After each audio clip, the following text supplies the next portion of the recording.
গতকাল রাতে যখন ফুলের বোকেটা আমার হাতে এনে দিল, কি সুন্দর লাগছিল বলো তো ফুলের বোকেটা। যেমন সুন্দর রং আর ফুলগুলো একদম টাটকা টাটকা। আমি তো ভাবলাম দুদিন ভালো থাকবে। ও বাবা, দুদিন কি গো, সন্ধে হতে না হতেই আজকে দেখছি গেছে পুরো শুকিয়ে। আর শুকনো ফুল তো ঘরে রাখতে নেই। তবে ফুলের আর দোষ কি বলো তো, যা গরম পড়েছে এমনি মানুষই শুকিয়ে যাচ্ছে, আর ফুল তো শুকোবেই। আর এই ফুলটা ফেলে দেবো, ডাস্টিং করছি এখন, হঠাৎ চোখে পড়লো আরে স্টিকগুলো তো এমনি নয়, স্টিকগুলো তো আর্টিফিশিয়াল ফুল। তাহলে স্টিকগুলোকে খুলে রেখে দিই।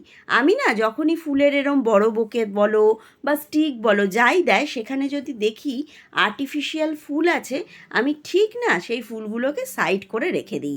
সেগুলো ঠিক কখনো না কখনো কাজে লেগে যায়। আর এই জিনিসটা আমি শিখেছি কার থেকে বলো তো, ম্যাকডির থেকে। ওর মধ্যে একটা খুব ভালো জিনিস আছে, ও না কোনো জিনিস হুট করে ফেলে দেয় না, ঠিক গুছিয়ে সুন্দর করে রেখে দেয়। আমি হয়তো অনেক সময় বকাবকি করি, হ্যাঁ, ঘর বোঝাই হয় জিনিস দিয়ে, কিন্তু পরে দেখি সেগুলো আমাদেরই কোনো না কোনো একটা কাজে সেটা লেগে যাচ্ছে।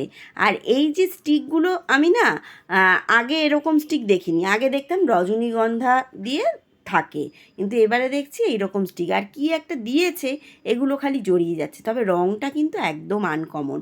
হলুদটা কমন, কিন্তু এই রঙটা কিন্তু খুব সুন্দর লাগছে দেখতে। আর এই ছোট ফুলদানিটা খালিই ছিল। এই রবি ঠাকুরের জন্ম মাসের যে শ্রেয়া গানটা করলো, তখন তো এই ফুলদানিটার মধ্যে এই লাল গোলাপটা দিলাম। তখন ভেবেছিলাম যে এটাকে তুলে রেখে দেবো আবার, যেরকম ভেতরে থাকে, কিন্তু ভাবলাম না, আর তুলবো না, এইটা এর মধ্যেই থাক। এই যে লাল গোলাপগুলো দেখছো, এই লাল গোলাপগুলোও কিন্তু একটা গল্প আছে। গত বছর ম্যাকডি যখন অস্ট্রেলিয়ায় গেল, যখন ওই দেশে যায়, তখন তো যারা ওদেরকে নিমন্ত্রণ করে নিয়ে যায়, তারা তো আসে ওয়েলকাম করতে, তখন তারা ফুল দেয়। অনেক জায়গায় থাকে একদম অরিজিনাল ফুলই দেয়, সেগুলো তো ফেলে দিতে হয়। কিন্তু এগুলো যারা মানে দিয়েছে যারা, তারা ভেবেচিন্তে ভালো করেছে, আর্টিফিশিয়াল ফুল দিয়েছিল। আর্টিফিশিয়াল ফুল দিয়েছিল বলেই দেখো ওরা আবার বাড়িতে নিয়ে চলে আসতে পেরেছে। 3টে ফুল আছে।